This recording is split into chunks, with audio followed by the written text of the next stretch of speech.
Voilà, le café santé avec notre expert Vipali aujourd'hui pour bien terminer l'année. Sylvain Cousin, Bonjour. Merci Bonjour. d'être venu ce matin. Alors je le Enchanté. disais, le bilan de nos vies peut-être pas, mais déjà le bilan 2025.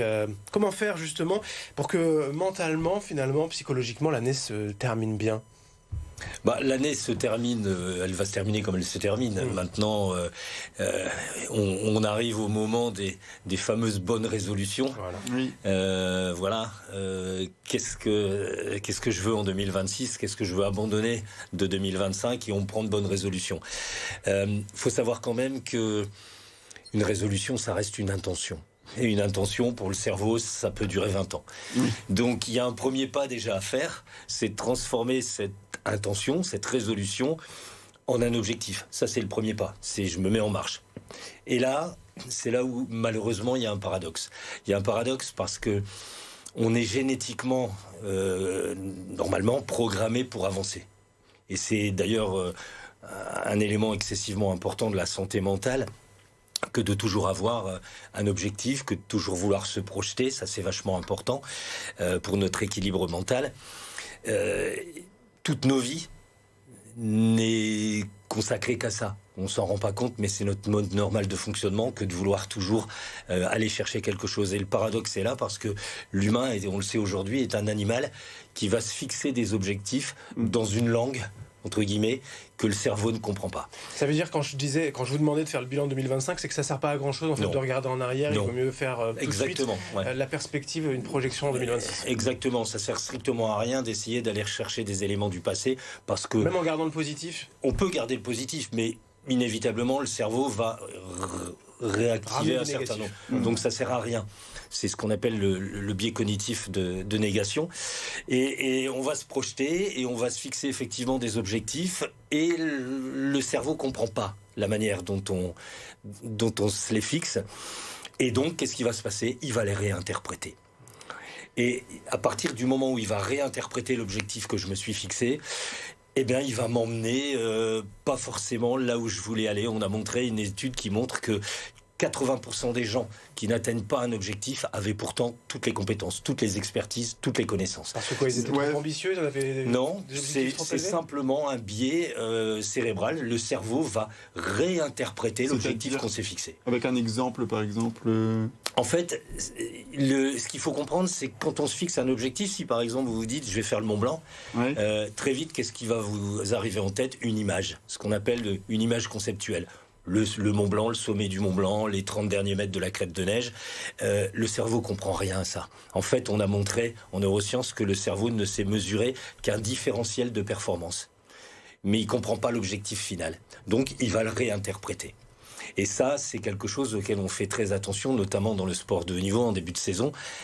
Quand on fixe les objectifs avec les athlètes, on les accompagne pour faire en sorte qu'effectivement, il y ait une réinterprétation absolument minimale du cerveau chez l'athlète par rapport aux objectifs. Ce qu'on fait aussi, par exemple, chez Vipali, quand on accompagne les chefs d'entreprise, etc., dans leur fixation d'objectifs. Ça veut dire aller par palier, pas Alors, faire un truc trop gros tout de Il suite. y a un certain nombre de règles qu'il faut essayer de respecter.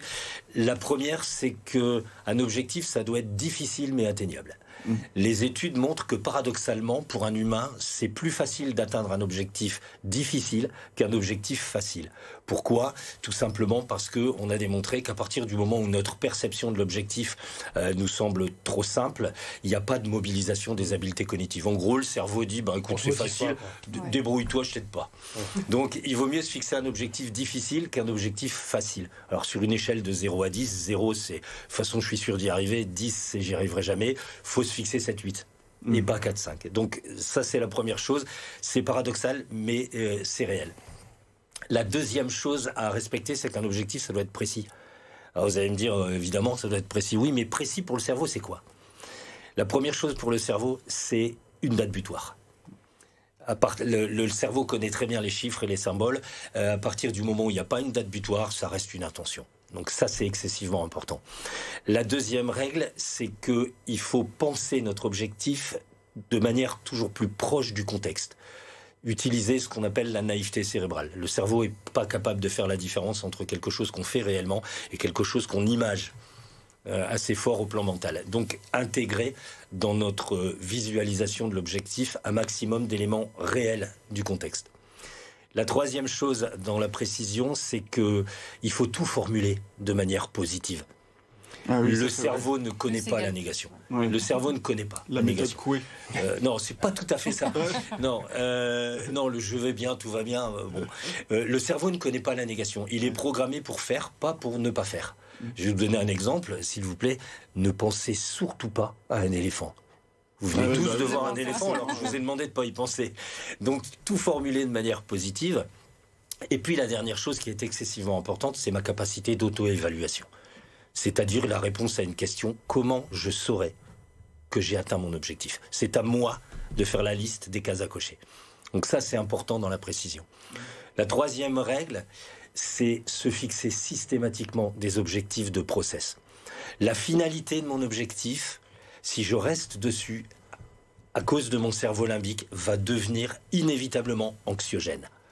Donc, je vais la transformer en conséquence. La conséquence de quoi? De ce que j'aurais fait. Quelque part, le match se gagne à l'entraînement. Donc, je vais me fixer un certain nombre d'objectifs intermédiaires. C'est excessivement important pour deux raisons. D'abord, pour oublier ce côté anxiogène.